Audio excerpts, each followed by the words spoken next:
12장까지 바울은 예배에 관련된 세 가지 주제에 대해서 다루고 있습니다. 오늘 본문 11장 1절부터 16절까지는 여자가 예배 드릴 때 너울을 쓰는 베일을 가리는 문제에 관한 이야기입니다. 두 번째로 17절부터 34절에는 성만찬에 관한 이야기입니다. 마지막으로 세 번째는 12장 전체에 걸쳐서 성령의 은사에 대해서 이야기를 나눕니다. 오늘은 그 첫 번째 주제에 관한 이야기예요. 예배 시간에 여성들이 너울을 쓰는 것, 베일을 가리는 것, 이것에 관한 문제입니다. 근데 이 문제를 저희가 대할 때 좀 우리 시대와 맞지 않는 동떨어진 그런 주제처럼 느껴집니다. 실제로 그렇죠. 근데 성경의 특징이 있는데, 성경의 특징은 2000년 전에 쓰여졌지만 우리가 읽을 때 옛날 얘기처럼 안 들린다는 거예요. 물론 표현이 또 문화가 좀 격차가 있는 표현들이나 좀 이해하기 어려운 부분들이 있긴 해요. 그런데 여러분 성경 읽을 때 마치 오늘 내게 하나님이 하신 말씀처럼 생생하게 들리는 게 성경의 특성입니다. 왜 그러냐면 성경은 예수님의 가르침이나 사도의 글들은 오늘날에도 여전히 살아있어서 혼과 영과 관절과 및 골수를 쪼개는 그런 말씀이기 때문에, 또한 그만큼 내용상 본질상 레디컬한 말씀이기 때문에 그렇습니다. 그런데 성경을 볼 때 이거는 우리 시대에 좀 안 맞는다라는 느낌이 드는 본문들이 있는데, 오늘 본문이 그런 본문이에요. 딱 읽으면 이 시대에 좀 잘 안 맞는 얘기 같은데, 옛날 얘기 같은데, 이런 느낌이 들어요. 실제로 천주교에서는 아직도 이제 그 머리에 여자들이 미사를 드릴 때 베일을 가리고 쓰죠. 예, 커버를 하는데, 그런데 그 외에는 우리 개신교에서는 어디도 이 관례를 따르지 않습니다. 그러니까 이거 보면은 좀 시대에 맞지 않는 과거의 옛날 얘기를 하는 것 같다라는 생각이 들어요. 오늘 본문 주제는요, 사실은 좀 무게감이 있거나 그리 심각한 주제는 아니에요. 앞으로 다룰 성찬이나 은사에 비해서 그렇다는 거예요. 성찬과 은사는 무게감 있는, 비중 있는 주제인데 그것을 다루기 앞서서 조금 가벼운 주제를 다루는 느낌이 있습니다. 다만 예배의 질서를 바로잡기 위해서 언급하지 않고 넘어갈 수 없는 주제예요. 그 성경적 원리가 무엇인지 알려주는 차원에서 사도 바울은 이 문제를 다룹니다. 하지만 오늘 본문은 디테일하게 우리가 살펴보는 게 참 쉽지 않습니다. 왜냐하면 메시지는 분명해요. 여자들이 예배 드릴 때 너울을 쓰라는 거예요. 너울을 가리라는 거예요. 그런데 그 이야기들이, 표현이, 사도 바울이 쓰는 표현들이 익숙하지가 않습니다. 참 어려운 얘기들을 하고 있어요. 예를 들면 이런 말을 하잖아요. 남자는 하나님의 영광이라서 그 머리를 가리면 안 된다라고 말하는데, 또 뒤에 이어서는 여자는 남자의 영광이어서 머리를 안 가려서는 안 된다, 이런 말을 해요. 머리를 반드시 써야 된다라고 말합니다. 이런 말들은 논리적으로 이해하기가 참 쉽지 않습니다. 왜냐하면 우리는 잘 모르는 그 당시에 디테일한 문화와 전통들을 배경으로 하고 있기 때문에 그렇습니다. 여러분, 우리도 그런 게 있어요. 우리가 뜨거운 육개장을 먹으면서 시원하다 그러잖아요. 근데 여러분, 외국인들이 그 표현을 시원하다는 사전적 의미와 이 육개장의 뜨거움을 어떻게 매칭시킵니까? 외국인들이 그걸 못하죠. 그리고 이 표현만 수백 년 후에 어떤 우리의 후손이 이 표현만 딱 가지고 읽는다면 뭐라고 이해할까요? 이 육개장이라는 게 냉면처럼 차가운 음식이구나, 차가운 음식이었겠구나, 이렇게 이해하지 않을까요? 그러니까 그 문화적인 맥락에 들어가지 않으면 이해할 수 없는, 이 표현과 글만으로는 논리적으로 이해 불가능한 부분이 우리에게 있는데, 마치 이 부분이 그렇다는 거예요. 그런 문화적 맥락이 있었을 건데 우리는 지금 그것을 충분히 알지 못한다는 사실이에요. 자, 그러면 이 본문의 말씀이 오늘의 우리에게 주는 메시지일까 없는가? 그렇지 않습니다. 이 문제 안에 아주 중요한 원리들이 담겨 있습니다. 그것은 이 레디컬한 본질적인 복음이 어떻게 그 당시의 전통과 문화와 조우할 수 있는가? 그 상관관계가 어떤 것인가라는 문제예요. 복음은 전통과 문화 안에 결코 갇힐 수 없는 본질인 줄 믿습니다. 그러나 또 한편으로는 전통과 문화를 무시하지도 않습니다. 오늘 본문은 그런 영적인 밸런스, 영적인 균형 감각을 일깨우는 아주 소중한 말씀이에요. 오늘 본문을 먼저 1절, 2절을 읽겠습니다. 1절, 2절 함께 읽겠습니다. 시작. 내가 그리스도를 본받는 자가 된 것 같이 너희는 나를 본받는 자가 되라. 너희가 모든 일에 나를 기억하고 또 내가 너희에게 전하여 준 그대로 그 전통을 너희가 지킴으로 너희를 칭찬하노라. 자, 본격적인 이야기를 하기 전에 칭찬의 말부터 합니다. 우리가 이 지혜를 배워야 됩니다.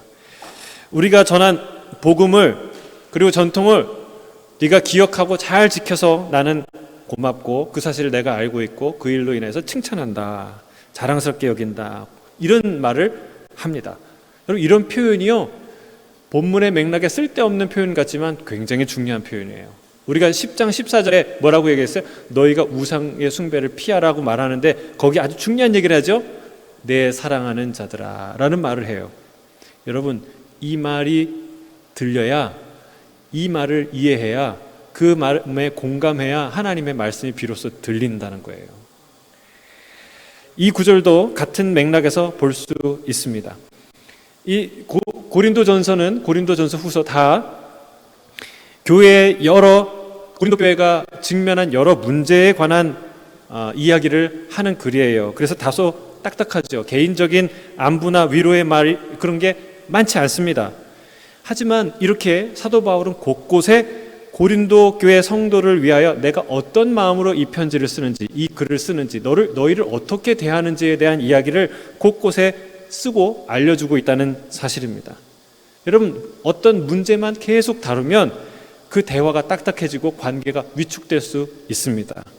따라서 대화 중에 반드시 이런 마음의 표현이 중요하다는 거예요.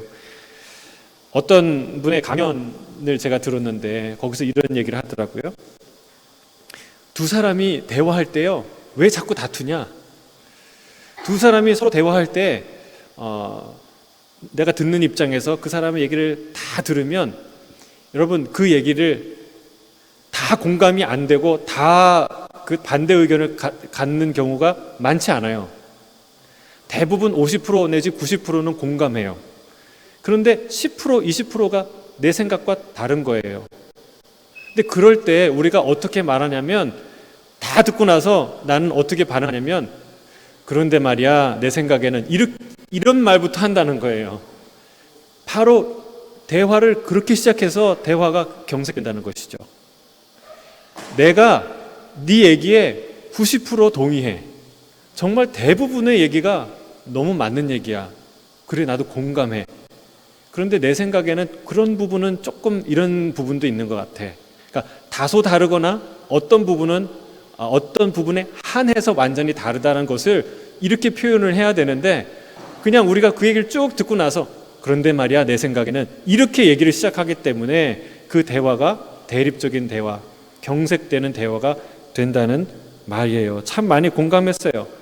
아주 간단한 원리인데 참 많이 우리가 간과하는 거예요. 여러분, 이런 지혜를 배우시길 주의 이름 축복합니다. 우리 성도 안에서도, 또 특별히 매일 만나는 부부 안에서도 다 아는 것 같지만 너무나 이것들을 생략하기 때문에 많은 잦은 불필요한 부딪힘이 일어나는 거예요. 여러분, 우리 가까운 관계일수록 서로 공감하고 자기의 마음을 확인하고 그리고 또 이해하는 그런 더 깊은 대화에 들어가는 저와 여러분이 되길 주의 이름으로 축복합니다. 바울은 영적 리더로서 교회의 문제를 다루고 있지만 실제로는 그들을 마음 깊이 사랑하고 그리고 신뢰하고 감사하고 자랑스럽게 생각하고 있다고 말하고 있습니다. 사도 바울과 성도들의 관계가 100이라면 이 편지에서 말하는 문제들은 10이나 20에 지나지 않는다는 거예요. 나머지 90이나 80은 사랑과 신뢰로서 너희를 대한다라는 것을 이 짧은 구절에서 말하고 있습니다. 이것을 우리가 알아야 대화에 막힘이 없습니다. 성경을 읽을 때에도, 성도들과 대화를 할 때에도, 그 어떤 대화 속에서도 우리가 이 원리를 알면 오해하지 않고 문제를 다룰 수 있는 것이죠.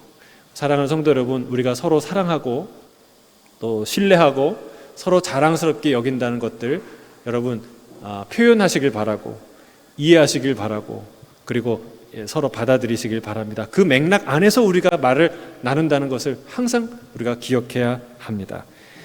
자, 3절에서 6절이에요. 3절에서 6절 같이 읽겠습니다. 시작. 그러나 나는 너희가 알기를 원하노니 각 남자의 머리는 그리스도요 여자의 머리는 남자요 그리스도의 머리는 하나님이시라. 무릇 남자로서 머리에 무엇을 쓰고 기도나 예언을 하는 자는 그 머리를 욕되게 하는 것이요 무릇 여자로서 머리에 쓴 것을 벗고 기도나 예언을 하는 자는 그 머리를 욕되게 하는 것이니 이는 머리를 민 것과 다름이 없음이라. 만일 여자가 머리를 가리지 않거든 깎을 것이요 만일 깎거나 미는 것이 여자에게 부끄러움이 되거든 가릴지니라. 자, 머리라는 단어가 나와요. 남자의 머리, 그리스도의 머리, 이런 머리가 여자의 머리. 머리라는 단어 케펠레라는 헬라어는 머리라는 뜻도 있고 우두머리라는 뜻도 있지만 원천이라는 뜻이 있습니다. 원천. 그러니까 여자는 남자에게서 난 존재다. 그리고 남자는 그리스도에게서 난 존재고 그리스도는 하나님으로부터 난 존재다라는 말을 하고 있는 것이죠. 남자가 여자를 낳습니까? 아니죠. 이 말은 뒤에 나오지만 이 말은 창세기의 창조 사건을 말하는 거예요. 남자의 갈비뼈로 여자를 만든 그 사건을 일컬어 하는 말씀이죠.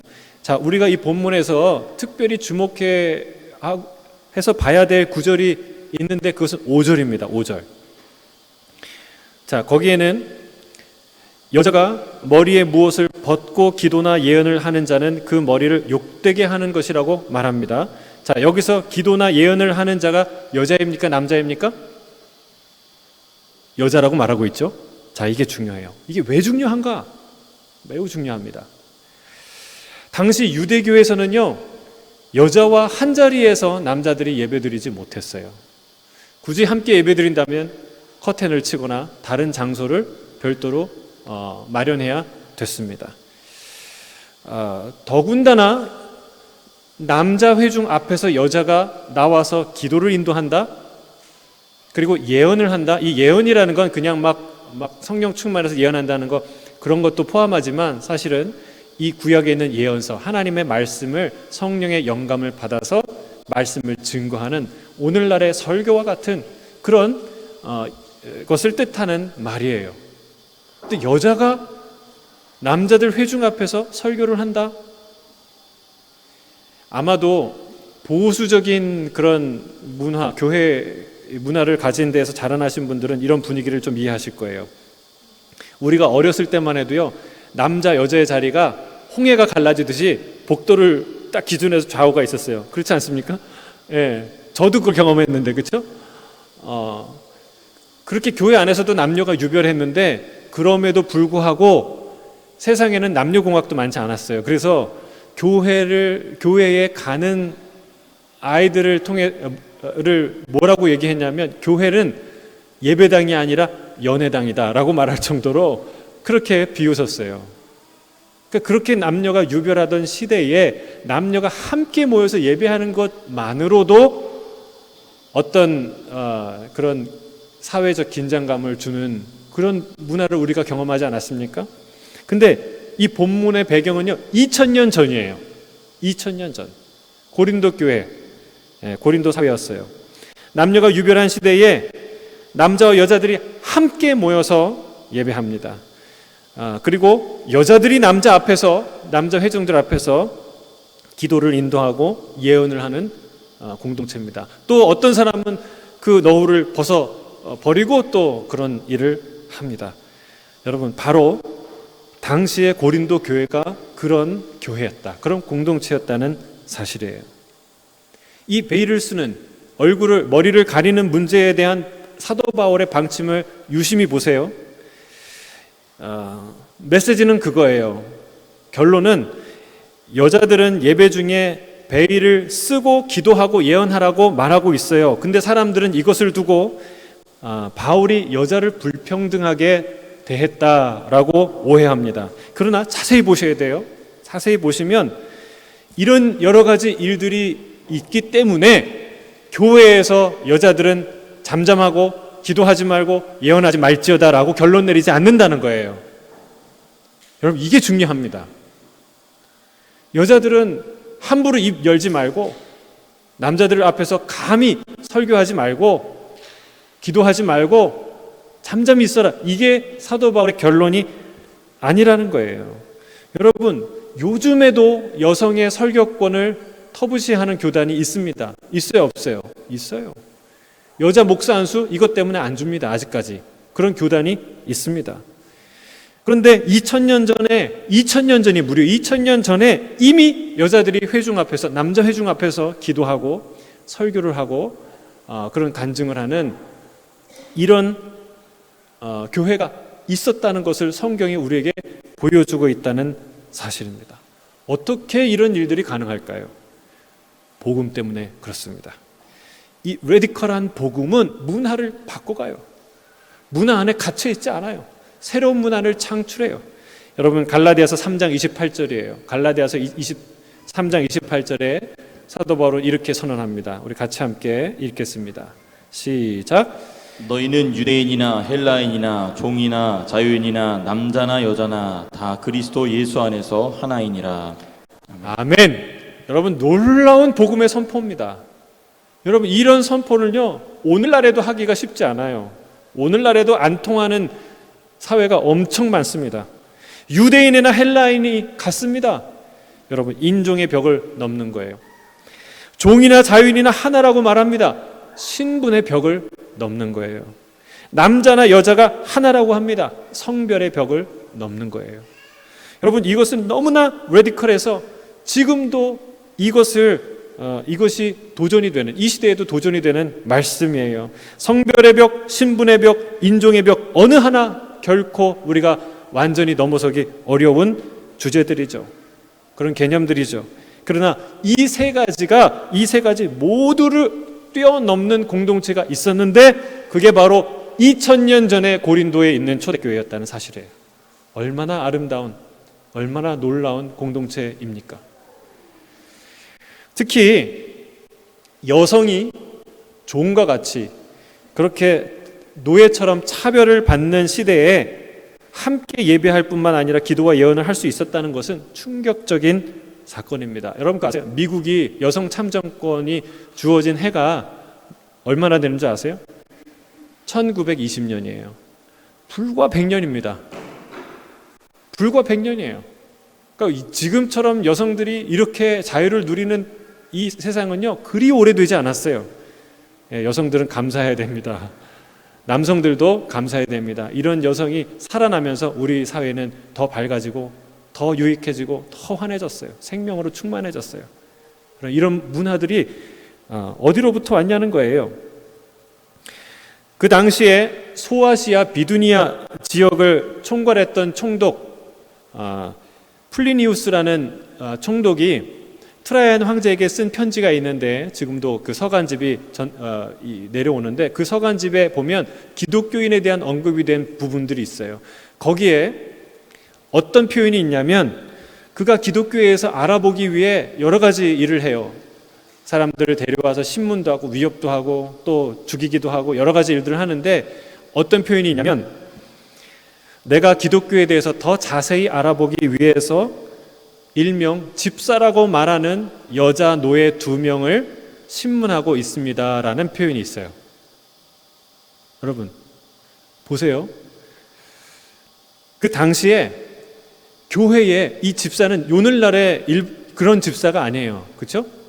초대교회의 집사는요, 영적인 파워나 리더십이 상당한 그런 집사였어요.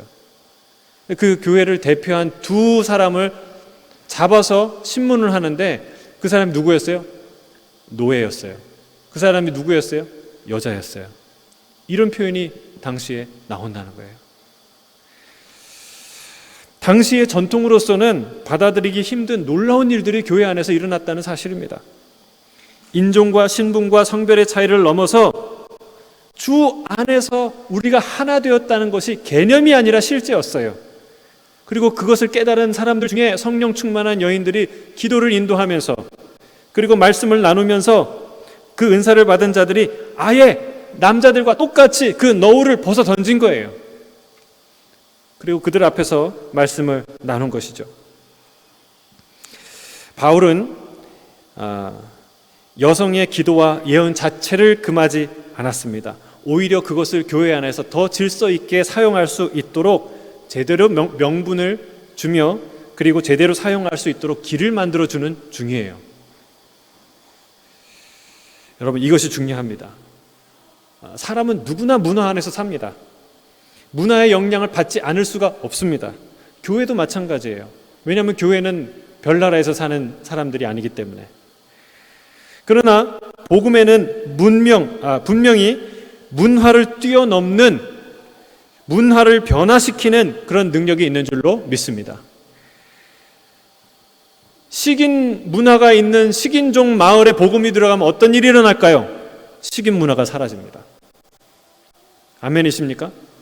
이게 실제로 선교사에 일어났던 일이에요. 음란과 방탕의 도시에 복음이 들어가면 어떤 일이 일어날까요? 거룩과 순결의 문화가 시작됩니다. 멸시와 조롱의 문화로 가득한 세상에 복음이 들어가면 어떻게 될까요? 존중과 신뢰의 문화가 싹트기 시작합니다. 여러분, 노예제도를 깨뜨린 것은 르네상스, 인문, 이 혁명이 일어난 것이 아니에요. 그 열매가 아닙니다. 줄기차게 성경에서 천부인권 사상, 인간은 하나님의 형상으로 만들어진, 그리고 그리스도 안에 종이나 상전이나 유대인이나 헬라인이나 남자나 여자나 그리스도 안에 하나라는 이 놀라운 복음을 날마다 듣고 깨닫고 붙들었던, 그것을 위해서 기도했던 많은 성경의 영감을 받은 사람들의 용기와 결단과 기도가 모아져서 그 어마어마한 저항을 뚫고 노예 해방이라는 역사의 선물을 가져오게 한 것입니다. 여러분, 오늘 본문을 잘못 읽으면 안 돼요. 괜히 교회에서, 세상에서 문제, 갈등 일으키지 말고 그냥 여자들은 조용히 해라, 이런 말로 해석하면 안 됩니다.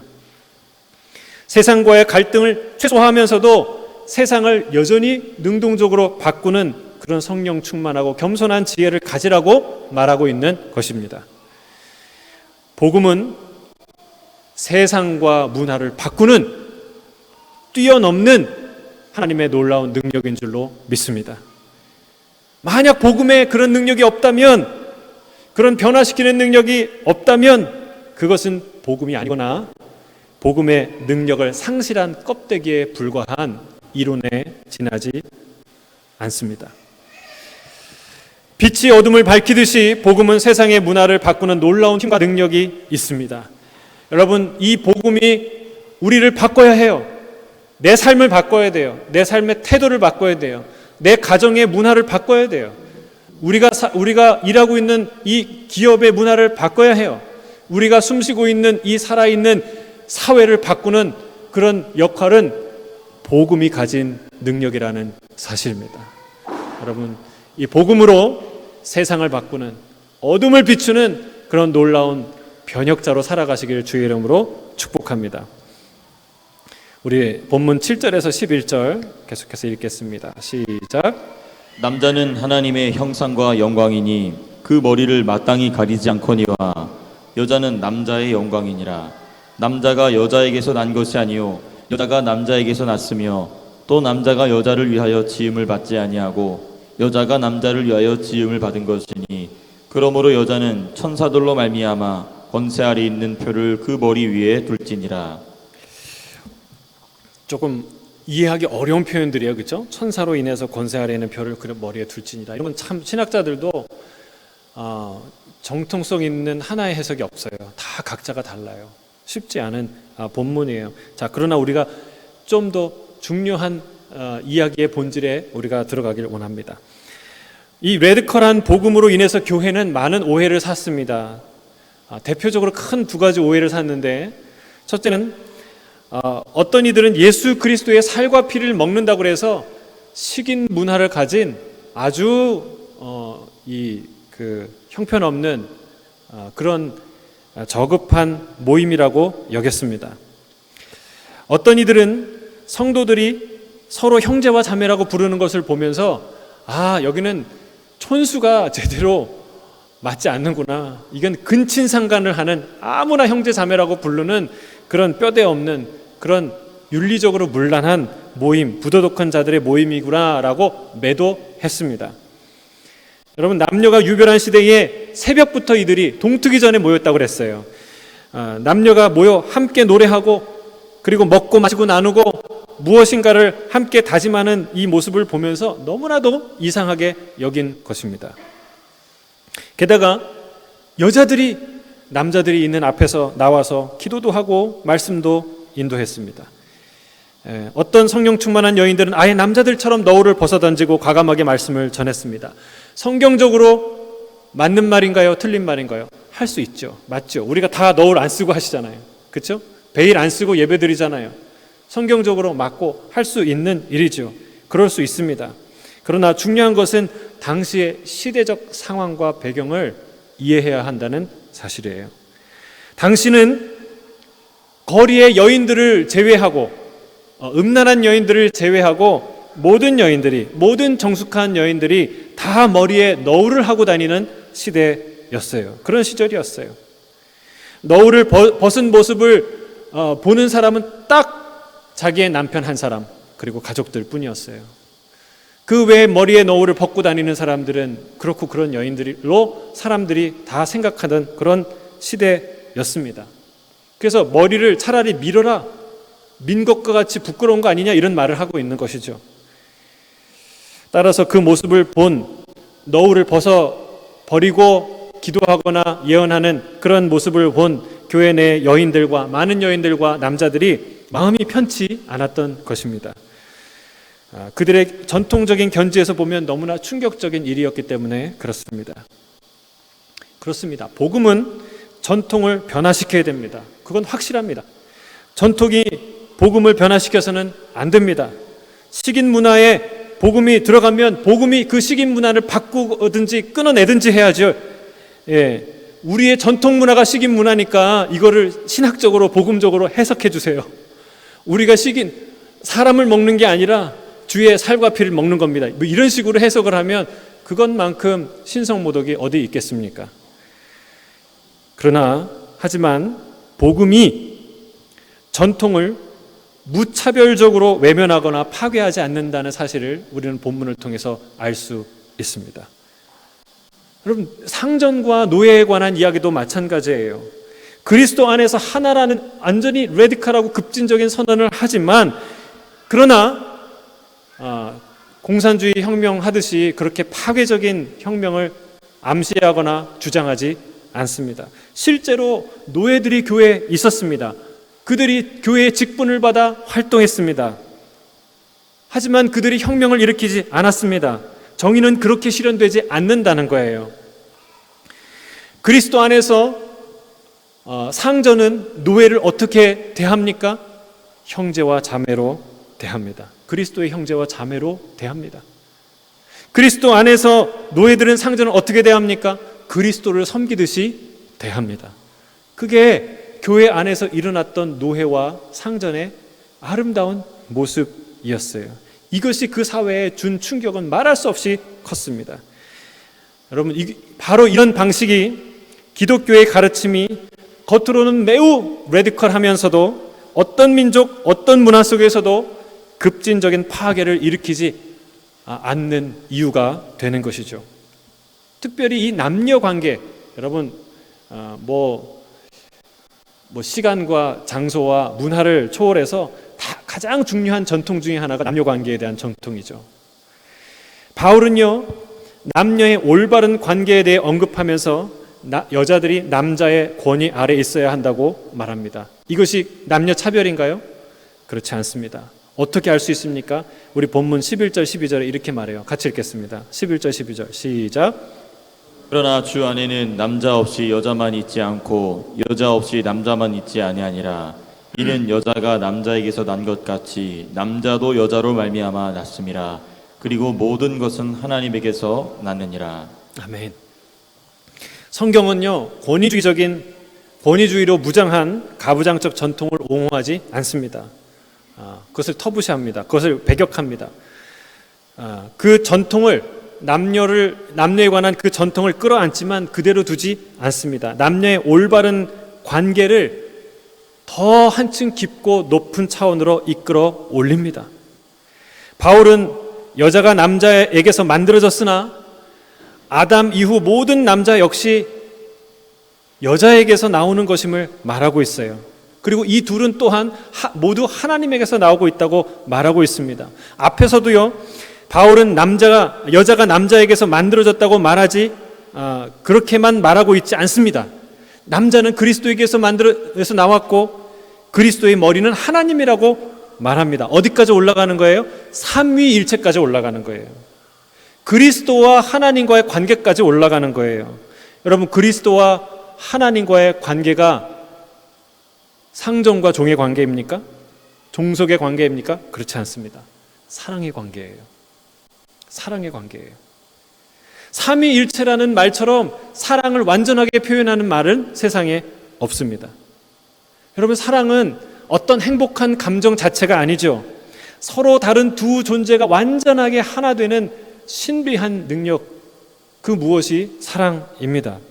여러분, 이 땅에서 두 사람이 하나 되는 거 쉽습니까? 그것도 어렵죠. 그러나 보세요. 성부, 성자, 성령, 이 세 인격이 완전히 한 사람처럼 하나로 연합이 됩니다. 얼마나 놀라운 사랑입니까? 그것이 삼위일체의 선언이에요. 이보다 더 온전한 사랑의 표현은 없죠. 얼마나 깊이 사랑하고 신뢰하면 하나가 되겠습니까? 성자 그리스도는 성부 하나님께 순종합니다. 굴복인가요? 차별인가요? 그렇지 않습니다. 세상은 순종의 가치를 멸시합니다. 여전히 멸시해요. 사탄은 순종을 종속이요 차별이라고 여기게 만듭니다. 그러나 성경은 그렇지 않아요. 순종이 얼마나 아름다운 가치인지 성경은 계속해서 말하고 있습니다. 순종이야말로 가장 높은 신뢰와 사랑의 표현이라고 가르칩니다. 여러분, 순종하는 자녀는 어리석은 자녀입니까? 뭔가 좀 모자라는 자녀입니까? 그렇지 않습니다. 순종하는 자녀야말로 지혜로운 자녀예요. 그들이야말로 부모를 신뢰하고 사랑할 줄 아는 지혜로운 자녀들입니다. 남편의 권위 아래서 순종하는 아내는 어리석은 여자입니까? 뭐가 좀 모자란 여자입니까? 그렇지 않습니다. 지혜로운 여인입니다. 사도 베드로가 이 말을 하고 있어요. 여인들에게 뭐라고 권면합니까? 너희가 머리를 꾸미고 금, 은, 아름다운 옷으로 너희를 치장하지 말라. 오직 심령에 썩지 않을 것으로 너희를 단장하라 라고 말하는데, 그것이 하나님 앞에서 아름다운 값진 것이라고 말하고 있는데, 그 무엇으로 단장해야 됩니까? 썩지 아니할 것은 무엇입니까? 이렇게 얘기해요. 부녀들은 자기 남편에게 순종함으로 자기를 단장하라 말합니다. 이 순종이 썩지 아니할 하나님이 값지게 여기는 귀한 가치라고 말하고 있는 것이죠. 많은 여인들이 더 좋은 가정을 이루기 위해, 더 좋은 부부관계를 이루기 위해 남편을 바꿔보려고 애를 씁니다. 우리 남편 다 좋은데 이것만 바뀌면 더 좋겠어. 그 한 가지를 바꾸기 위해서, 남편도 물론 마찬가지겠죠. 그런데 뭐 합니까? 그걸 바꾸기 위해서 뭐를 긁어요? 바가지를 긁습니다. 근데 여러분 아셔야 될 게 있어요. 남편은 절대로 바가지로 변화되지 않습니다. 은혜와 십자가와 복음으로 바뀌죠. 한 가지 더.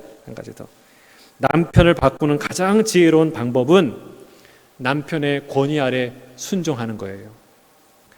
왜냐하면 순종이야말로 가장 높은 존경과 신뢰와 사랑의 표현이기 때문에 그렇습니다.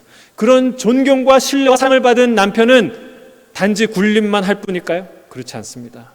더 깊고 더 높은 책임감과 헌신으로 보답하게 되어 있습니다.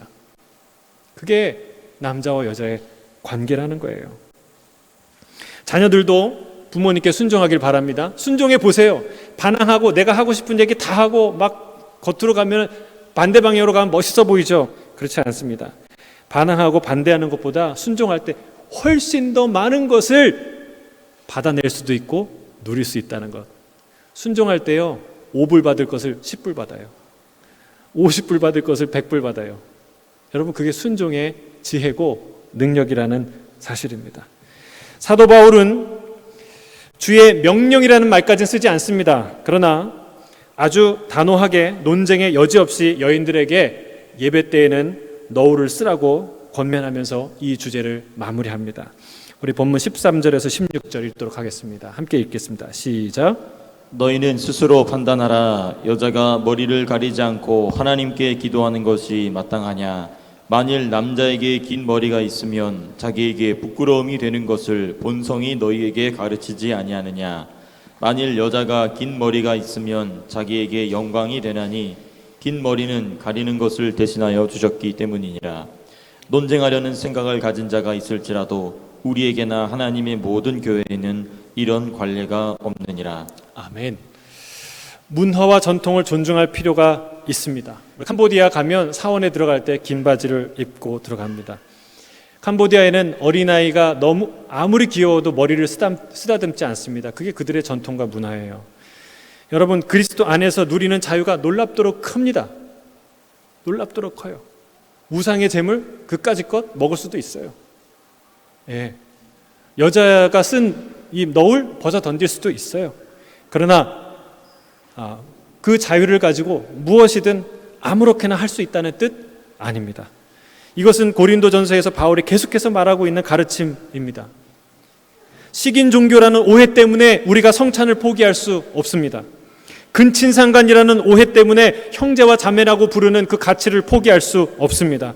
그러나 여인들이 예배 때 너울을 쓰는 것은 우리가 할 수 있습니다.